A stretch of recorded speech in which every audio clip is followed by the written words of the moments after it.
সবে ভালে আছেনে ৰাইজ? আজি আমাৰ এই 2020 চনৰ যি বিটিআৰ নিৰ্বাচন, এই বিটিআৰ নিৰ্বাচনৰ শেষ নিৰ্বাচনী সভা, আৰু এই সভাটো আমাৰ কাৰণে ঐতিহাসিক। আৰু আপোনালোকক লগ পাই মই খুব আনন্দিত হৈছোঁ, উৎসাহিত হৈছোঁ যে ইমান সংখ্যক আজি আপোনালোকে ইয়াত উপস্থিত হয় আমাৰ মতিউৰ ৰহমান ডাঙৰীয়াক ট্ৰেক্টৰৰ ছবিত বিপুল ভোটত জয়যুক্ত কৰিবলৈ আপোনালোকে ওলাই আহিছে। মই কেন্দ্ৰীয় কমিটিৰ হৈ আপোনালোক সকলোলৈ ধন্যবাদ জনাইছোঁ। আজি এই সভাৰ দ্বাৰা যোৱা 7-8 মাহ ধৰি অশেষ কষ্ট কৰি আমাৰ দলৰ কাৰণে কাম কৰা আমাৰ কেন্দ্ৰীয় নেতাসকললৈ মই ধন্যবাদ জনাইছোঁ। 10টা জিলাৰ জিলা কমিটিৰ নেতাসকললৈ মই ধন্যবাদ জনাইছোঁ। 40টা ব্লক কমিটিৰ নেতৃবৃন্দলৈ মই ধন্যবাদ জনাইছোঁ। আৰু আমাৰ প্ৰাইমাৰী বুথ কমিটিলৈকেও মই ধন্যবাদ জনাইছোঁ।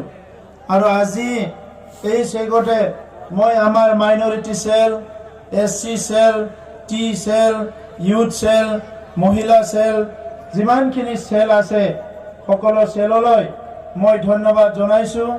আমাক বিশেষভাৱে সহায় কৰা বিটিআৰ গোৰ্খা সমাজ, আমাৰ বিভিন্ন ছাত্ৰ সংগঠন সকলোলৈ মই ধন্যবাদ জনাইছোঁ। শ্ৰদ্ধা ৰাইজ, ইতিমধ্যে বিটিআৰবাসী ৰাইজে গাঁৱে গাঁৱে ঘৰে ঘৰে সকলো বুজি পাইছে এইবাৰ পৰিৱৰ্তন লাগে। আৰু এতিয়া UPPL ট্ৰেক্টৰ হাৱাত নহয়, বিটিআৰবাসী ৰাইজৰ ঘৰে ঘৰে মনে মনে চবৰে হৃদয়ৰ মাজত সোমাই গৈছে কি এইবাৰ UPPL চৰকাৰ গঠন কৰিব। BPFৰ 17 বছৰৰ যিটো শাসন, দুৰ্নীতি, ভ্ৰষ্টাচাৰ, ভয়ভীতৰ শাসন, ইয়াৰ পৰা বিটিআৰবাসী ৰাইজে মুক্ত হ'বলৈ বিচাৰিছে। এই নিৰ্বাচনী সভা নহয়, এইটো এটা বিপ্লৱ, পৰিৱৰ্তনৰ বিপ্লৱ। আৰু এই পৰিৱৰ্তনৰ বিপ্লৱত আপোনালোক আমি সকলোৱে মিলি আগবাঢ়ি আহিছোঁ। আৰু এই মিলি নিৰ্বাচনৰ পিছত আমাৰ অঞ্চলত চিৰস্থায়ীভাৱে শান্তি স্থাপন কৰাৰ কাৰণে আমি সক্ষম হ'ম। আমাৰ অঞ্চলত যি দুৰ্নীতি ভ্ৰষ্টাচাৰ চানি ধৰিছিলে, আমাৰ চৰকাৰ গঠন কৰাৰ পিছত চিৰদিনৰ কাৰণে আমি দুৰ্নীতিমুক্ত এটা চৰকাৰ গঠন কৰিবলৈ সক্ষম হ'ম। আমাৰ মা দেউতাহঁতক, আমাৰ দাদা ভাইহঁতক, আমাৰ গৰীব মানুহবিলাকক যিসকলে আজি হাগ্ৰামা মহিলাৰ নেতৃত্বত ঠগ প্ৰবঞ্চনা কৰিছিলে, বঞ্চনা কৰিছিলে, দমন নীতি কৰিছিলে, সেই দমন নীতি ঠগ প্ৰবঞ্চনাৰ পৰা আমি মুক্তি হ'বলৈ গৈ আছোঁ। তো শ্ৰদ্ধা ৰাইজ, আমাৰ গণতন্ত্ৰ বহুত শক্তিশালী। বিশ্বৰ ভিতৰত ভাৰতবৰ্ষৰ গণতন্ত্ৰটোৱে সৰ্বশ্ৰেষ্ঠ গণতন্ত্ৰ বুলি কয়। কিন্তু আমাৰ এই গণতন্ত্ৰটোক ভাৰতৰ বিভিন্ন প্ৰান্তত কিছুমান ব্যক্তিয়ে এই গণতন্ত্ৰটো ধ্বংস কৰি দিয়ে নিজৰ স্বাৰ্থৰ কাৰণে। আৰু 17 বছৰৰ শাসনকালত আমি দেখিবলৈ পাইছোঁ হাগ্ৰামা মহিলাৰীয়ে নিজকে কৈছে তেখেতে সুবিধাবাদী মানুহ, নিজে বাৰে বাৰে কৈছে তেখেতৰ দলটো সুবিধাবাদী দল।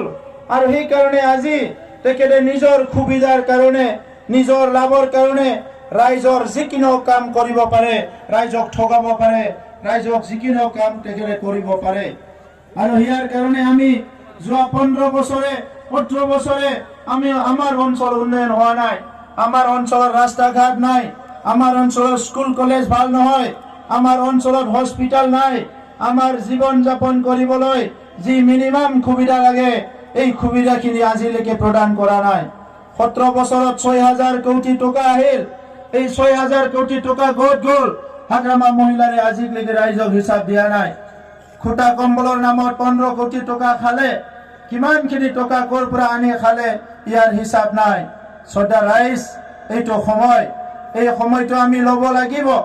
দীৰ্ঘদিন ধৰি আমাৰ মাজত সংঘাত হ'ল, বড়ো মাইনৰিটি সংঘাত, বড়ো আদিবাসী সংঘাত।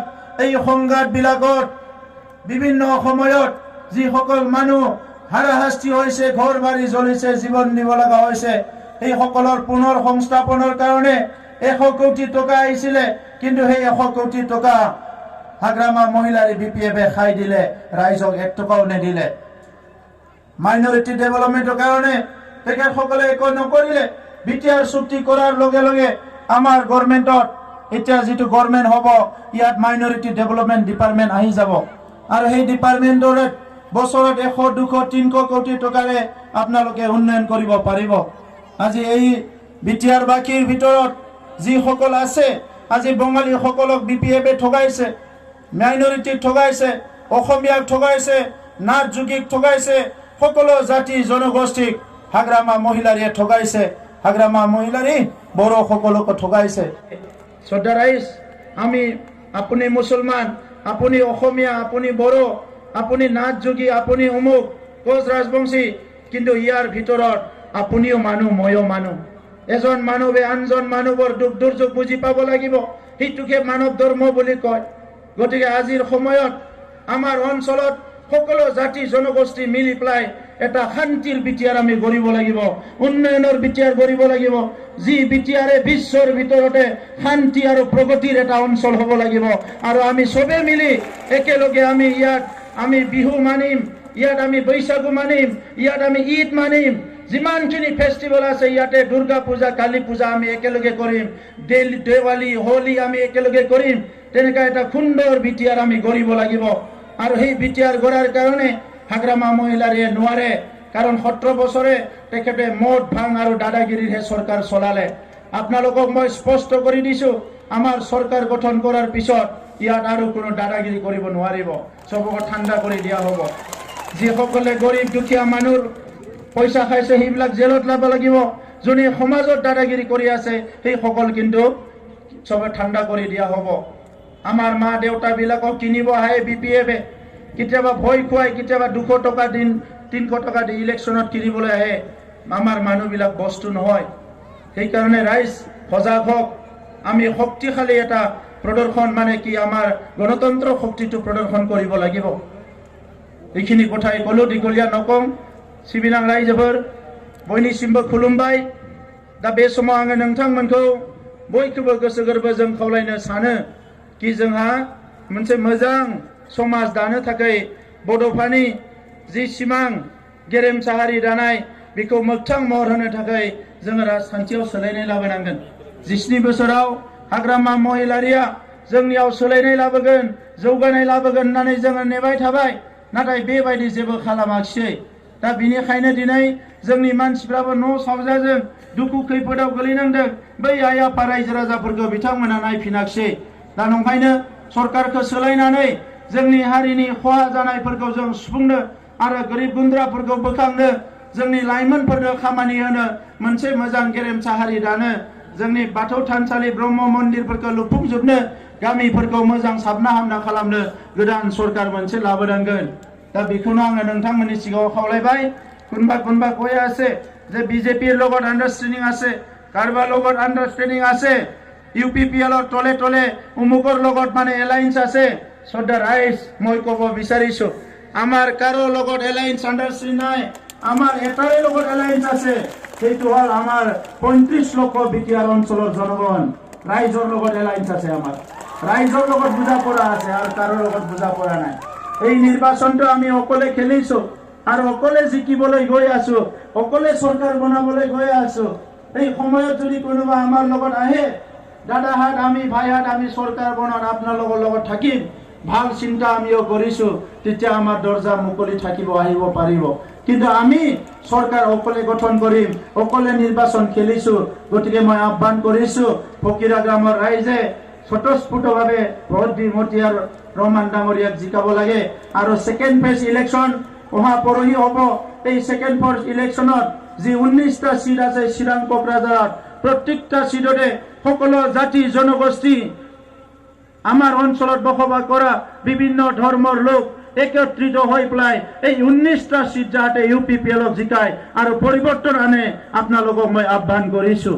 কাৰণ যোৱা সময়ত বিপিএফে চৰকাৰ চলাইছে হয়, কিন্তু বিপিএফৰ লগত কিন্তু কোনোবা আগৰ পৰাই আছিলে। আজি এইসকলে উন্নয়নৰ যে বিপিএফে কাম কৰা নাই, এই কথাবিলাক তেখেতসকলক ক'ব লগা হৈছে। তো সেইকাৰণে আজি পৰিৱৰ্তন UPPL দ্বাৰাহে আহিব, বেলেগ কাৰো দ্বাৰা নহয়। এইখিনি কথাই কৈ ধন্যবাদ জনালো। পৰিৱৰ্তন দৰকাৰ, পৰিৱৰ্তন দৰকাৰ, পৰিৱৰ্তন দৰকাৰ। ধন্যবাদ।